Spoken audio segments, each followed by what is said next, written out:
guys, welcome back to Cooking with Philly. I'm Ava and today we're making a shrimp tempura poke bowl. This recipe is super easy to do. There's a lot of ingredients, but it's not a lot of steps, so don't get overwhelmed. You can see this at all your restaurants and it tastes just as good. Okay, so to start off, we're gonna need a ton of ingredients, but it's all gonna be worth it. We're gonna start off with a medium or jumbo size Philly wild shrimp, peeled and deveined, and I like to keep the tail on and you'll see why. We're gonna need 1/4 cup of cornstarch, half of a teaspoon of salt, 1 large egg, a cup of all-purpose flour, and a cup of icy cold water and some oil for frying. And so for the sushi rice, we're gonna need 1 cup of sushi rice, which is just a short grain white rice, 3/4 cup of water, 2 tablespoons of rice vinegar, 1.5 tablespoons of sugar, and half of a teaspoon of salt. And then we're also gonna need some spicy mayo, which you can just make yourself. It's mayo and sriracha just mixed together. If you want a little bit more spicy, add some more sriracha. And for the poke bowls, we're gonna need some cucumber, avocado, carrots, seaweed salad, radish, green onion, black sesame seed, 1 teaspoon of soy sauce, half of a teaspoon of sesame oil. And these toppings are just what we like to eat. Feel free to add in some edamame, take out some things that you don't like. It's all on your preference. Okay, so to get started, we're gonna start with our sushi rice. We're just gonna go ahead and take our rice and rinse it out until the water runs clear. Now that our rice is rinsed, we're gonna go ahead and add it in a pot. And we're gonna add our 3/4 cup of water. Turn that on high heat and wait for it to boil. And once it starts boiling, we're gonna turn it on low heat and add the lid on top and let it cook for about 15 minutes. Okay, so while that's cooking, we're gonna get started on our shrimp tempura. So now that we have our shrimp peeled and deveined, and we left the tail on, you're just gonna wanna slice the belly a few times. So whenever it's fried, it doesn't curl up. So you just wanna keep it straight, should look like that.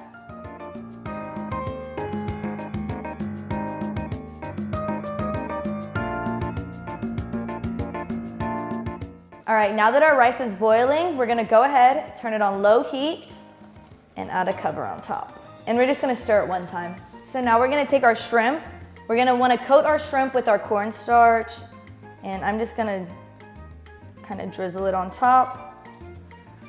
Kind of mix them up. And then just toss them back in here so we can mix them even better. Put the extra on top. I like to do it this way because whenever you start with the cornmeal on the bottom, it doesn't mix very well. And now I'm just gonna mix them up really well. Make sure all of them are coated. It looks like they are. And we're just gonna put some salt on top. And continue mixing that. So now we're gonna take our icy cold water and a cold egg, crack it in there. And the trick to this is to use cold water and a cold egg. I found that that works better. And we're just gonna add in our flour, and we're just gonna mix it with a fork. Don't mix it too much. It can still have some clumps in it, but you don't wanna over-mix it. Okay, now that our rice is cooked, we're just gonna remove it from the heat and let it sit for about 10 minutes. But in the meantime, we're gonna take our rice vinegar, our sugar, and our salt. And we're just gonna mix that together. Okay, now that our rice has sat for about 10 minutes, we're just gonna take it, add it to a bowl. Okay, now that it's in the bowl, we're gonna take our vinegar mixture, pour it on top, mix it up really well. And we're just gonna cover it until we're ready to use. And this top actually fits on perfectly, so it works out great. So now that our oil is hot, we're gonna go ahead and start frying our shrimp. So we have our little straight shrimp, and this is the process. We're gonna take this, dip it in here, drop it in there. So the reason why I kept the tails on is so I don't get my fingers dirty. I'm gonna take that and just drop it in there. And you don't want to overcrowd it, so only do a few at a time.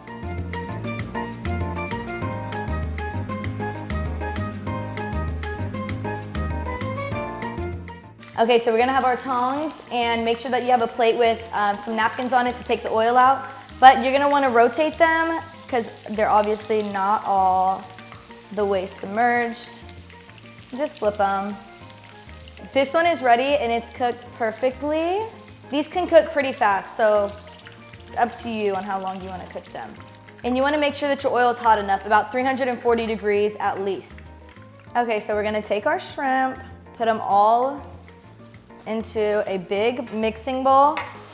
We're gonna take our sesame oil and drizzle that on top. We're gonna get our soy sauce and our spicy mayo that we made or bought. And now we're just gonna mix it all up.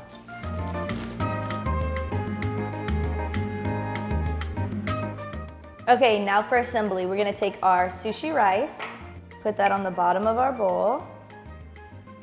And then we're gonna get our toppings. I'm adding in some cucumber, some carrots, my radishes, adding in some of my avocado, my seaweed salad. This is my personal favorite. We're gonna add in some green onions. And of course, our shrimp. And then of course, add on our sesame seeds. And we went ahead and added our spicy mayo into a squeeze bottle. And we're just gonna drizzle it with that. And if you like, you can also serve it with some soy sauce. It's super delicious. Make sure to try this delicious recipe. For more fun recipes like this, go to phillyseafood.com. Make sure to follow us on all of our social medias. And remember to always keep it wild. Bye, y'all.